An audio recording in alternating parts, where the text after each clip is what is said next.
मी नेहा शर्मा आणि तुम्ही पाहत आहात माधव न्यूज महाराष्ट्र। चला तर मग पाहूया आजच्या प्रमुख बातम्या। अरे दादागिरीची भाषा बोलतायत। आमचा जवळचा मित्र पोरगा पुढे उभा राहिलाय, सागर पडळकर, वार्ड नंबर 2 मध्ये इच्छुक होता। त्याला म्हणे सकाळी कोणीतरी धमकी दिली, तुझं बघतो तुझं करतो, मार्केटमध्ये तुझा 1 नंबरला गाळा आहे।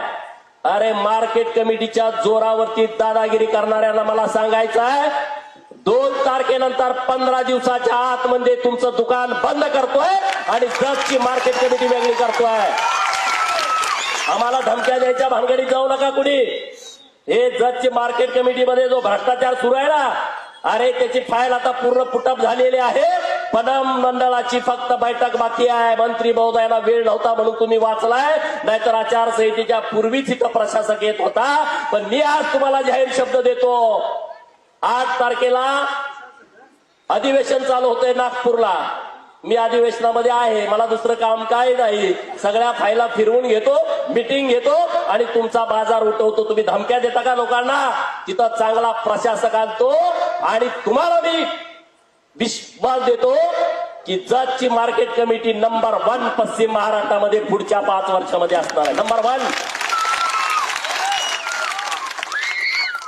अरे कर्नाटक बॉर्डरवरचं आपलं गाव आहे, पहिला मार्केट कमिटी कसली असली पाहिजे। कोंबडी कापून खायचे धंदे करता, अंडी खायचं सोडून, आणि तुम्ही आम्हाला तत्व शिकवता। ही मार्केट कमिटी प्रशासक बसल्याच्या नंतर आमचं एक स्वप्न आहे, या जत मध्ये घोडे बाजार आम्हाला भरवायचा आहे। महाराष्ट्रामध्ये जे नामांकित घोड्यांचे बाजार होतात ना, सारंगखेड्याला, इंदापूरला, हे जे माळशिरसला, अकलूजला, जो तिकडं खंडोबाची यात्रा भरते, तिथं जो घोड्याचा मोठा बाजार भरतो, मी तुम्हाला शब्द देतो, मी मागच घोड्यांच्या व्यापाऱ्यांशी आमच्या मित्रमंडळींना बोलायला लावलं होतं आणि त्यांना तयार पण केलं होतं। पण निर्णय व्हायला उशीर झाला। आता निर्णय झाल्याच्या नंतर पुढचा घोडे बाजार हा आपल्या जत मध्ये भरवला जाईल। जत मध्ये भरायची व्यवस्था करतो। सगळ्यांना बघू द्या जत कसं आहे आणि त्याला चांगल्या सुविधा आम्ही देतो, चांगल्या सुविधा देतो। आता आम्ही आज तुम्हाला बोलवलंय कशासाठी? आम्हाला एक प्रेझेंटेशन द्यायचं आहे। आम्ही काही मुद्दे यामध्ये घेतलेत, सगळे मुद्दे आम्हाला घेता आले नाहीत वेळेच्या अभावी। यामध्ये स्मशानभूमीची सातारा रोडची आहे, त्यामध्ये आम्हाला दाखवता आली नाही, पण त्याचं डेव्हलपमेंट आम्ही करणार आहोत। आज अंतर्गत रस्त्याच्या बाबतीमध्ये 150 कोटीचा आराखडा केलाय। कुठली गल्ली बोळामध्ये कॉन्क्रीट पडलं नाही, विस्तारित भागामध्ये कॉन्क्रीट पडलं नाही, असं अजिबात होणार नाही।